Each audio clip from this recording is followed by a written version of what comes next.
process. So they put out a draft and assure support and volunteers. And my father was one of the ones that were brought to Japan to invade Japan. Well, what happened was they're signing up though, and they wanted to know, all right, does anybody have any particular skills? You're all soldiers? Okay. By the way, we need somebody at headquarters. Anybody here type? My father looked around. I type. Okay, come on over us here. They put him with them, and they put him in the Jeep, and they took off. Well, the other guys are putting the guns on and going into the troop ships, and he's going into typewriter because he could type. So he goes to the headquarters battalion, and sure enough, he gets a promotion. That means more pay. All right. Then they get the word that Truman decides that he wasn't going to invade Japan. He was just going to nuke them. So Truman started sending these bombers over Japan saying, you better surrender or you're going to know the destruction like you would never believe. Japanese says, yeah, come and get us. So Truman started one at a time dropping nuclear weapons on the Japanese cities and destroying the living bejesus out of them. In the beginning of August, he dropped a bomb on Hiroshima, destroyed the city beyond all recognition. One bomb. He dropped a bomb on Nagasaki, nuked them. Whole city got Where was your father then? Father was in the United States. Right? Why? Because he hadn't gotten that far to get. I mean, they were in the. He had graduated in '45, and this was August of '45. So he enlisted in the army after they dropped the atomic bomb? No, right before when they right out of high school. He graduated high school in May of '45. Dropped the atomic bomb in August of '45. So he got out there and there was nothing left. The war was over. Yeah. But they didn't know that, at the time. They didn't even know they had an atomic bomb. Right. Well, the Japanese found it really quick. So after a while, they decided not to die for the rising sun. But they were quitting. After they saw what happened in Nagasaki and Hiroshima, they said, they're just going to keep on dropping these bombs and until we give up. We don't have to kill one American. All we got to do is drop these bombs on us and destroy hundreds and hundreds of thousands of people. So the Japanese gave up. My father went to Japan, stayed there for 2 years, and did the stuff what they were doing when they invaded Japan, but they invaded Japan without any opposition because the Japanese had surrendered. Yeah. And he was there for them. Which is good. He wrote letters back to his mother. We have the letters. We've read the letters. He was a very good, dutiful son. He wrote lots of letters back to his mother and his brother, Henry. Henry, meanwhile, is trying to figure out what he's going to do, and he's going to Mount Pleasant High School. He didn't go to Central like his brother, and after Central High School, he decides he wanted to go to a pharmacy school because he really liked this drugstore that was in the neighborhood. And he liked working out there. He said, boy, I really want to be as a pharmacist. So Angelo comes back from Japan. He's now a war veteran. He honorable discharge. He got some the GI Bill, which allowed him they were going to pay him for school because he went and fought for the country, even though the war was over. And he would end up going to school, and he decided to go to business school. And that's where he went to school. And he's hanging out, learning how to be a businessman. And he decided tool making wasn't for him, even though he liked it. There'd be more of a world for him in the world of business with a college education. Meanwhile, this Anna girl across town is living on Ford Street. Decides that she wants to go to college, and she wants to go to college to be a secretary and learn business skills. And she's going to the business world. She goes to Bryant College. She gets a degree at Bryant College, which is on the east side then. It wasn't up in Smithfield like it is now. And then she got word from her mother and father saying, you know what? Amelia's coming from Italy, and she's bringing her mother. This is your grandmother, and she's going to come and visit with us, so we have to go see her. Okay?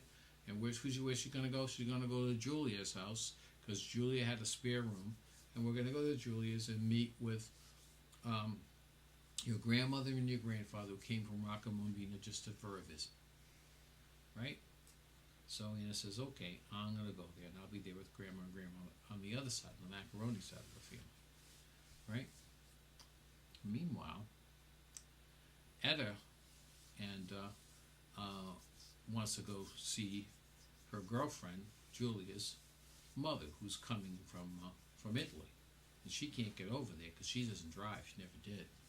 So she asked her son Angelo, who's driving, said, "Listen, can you take me over to Julia's, your Aunt Laudatte's house, your godmother's house? Drop me off there.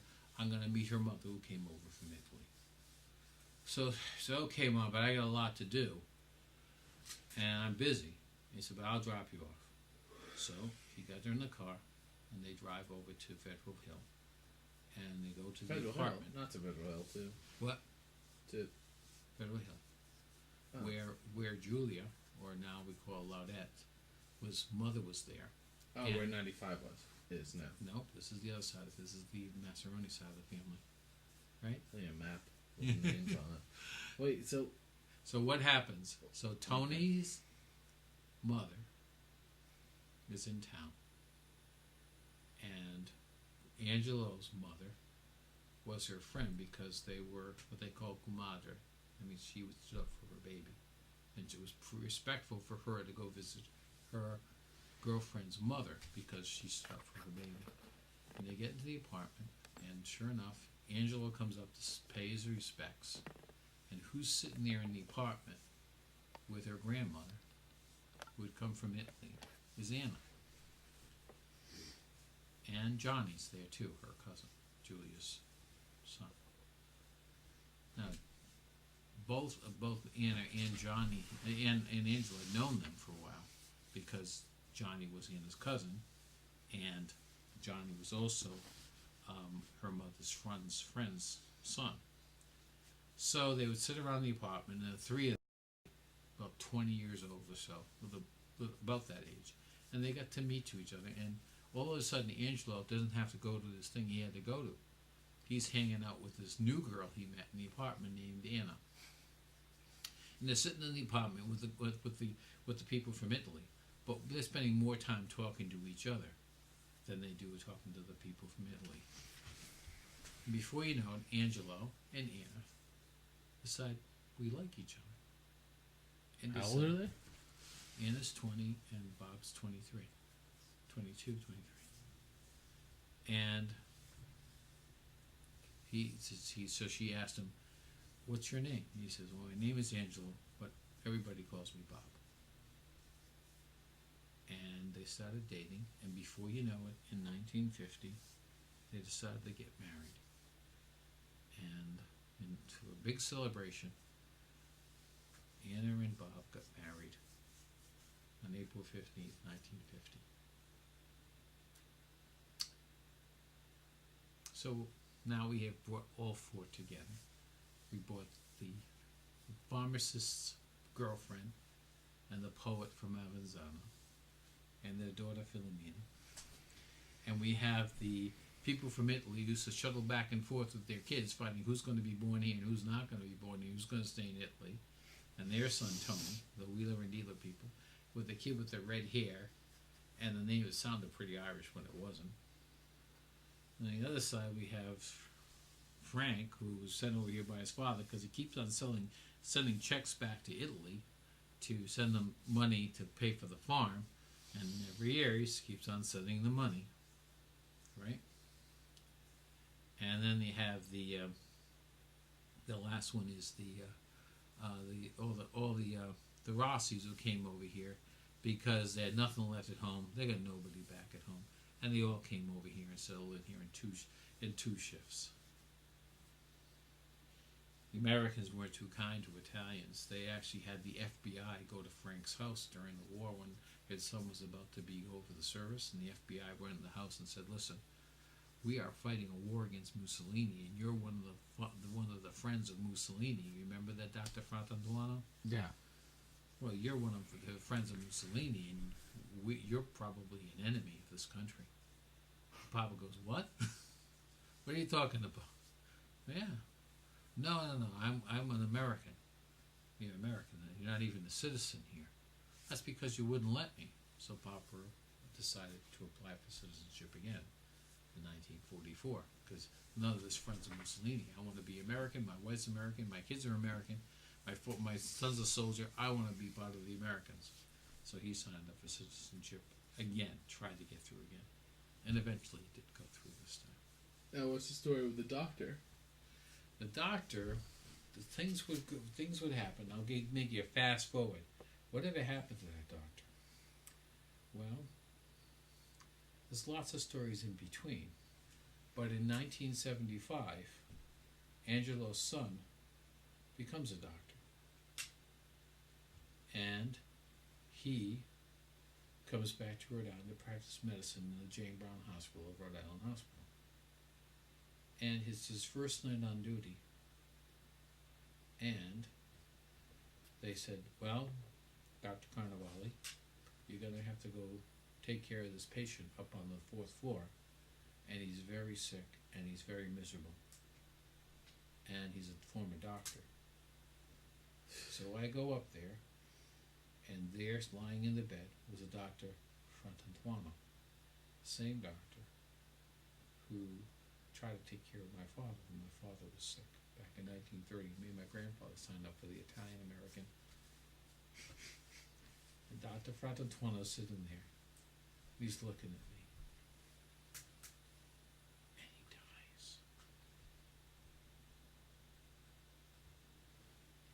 So I said, I didn't do anything. He was a no code. It was the end of the story. And I was taking care of him. It was the end of his life.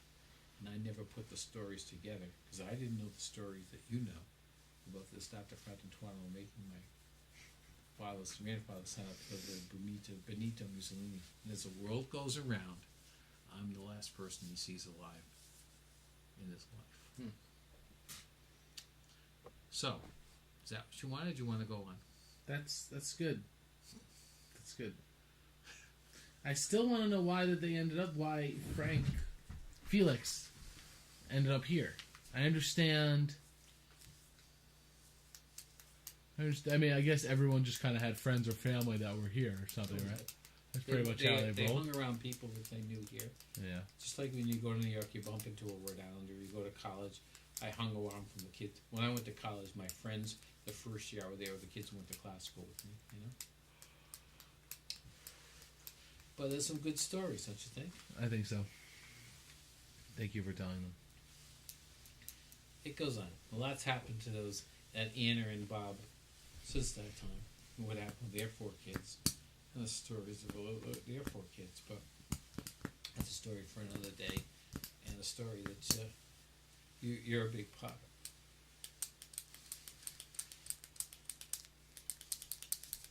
So good? Good. Thank you.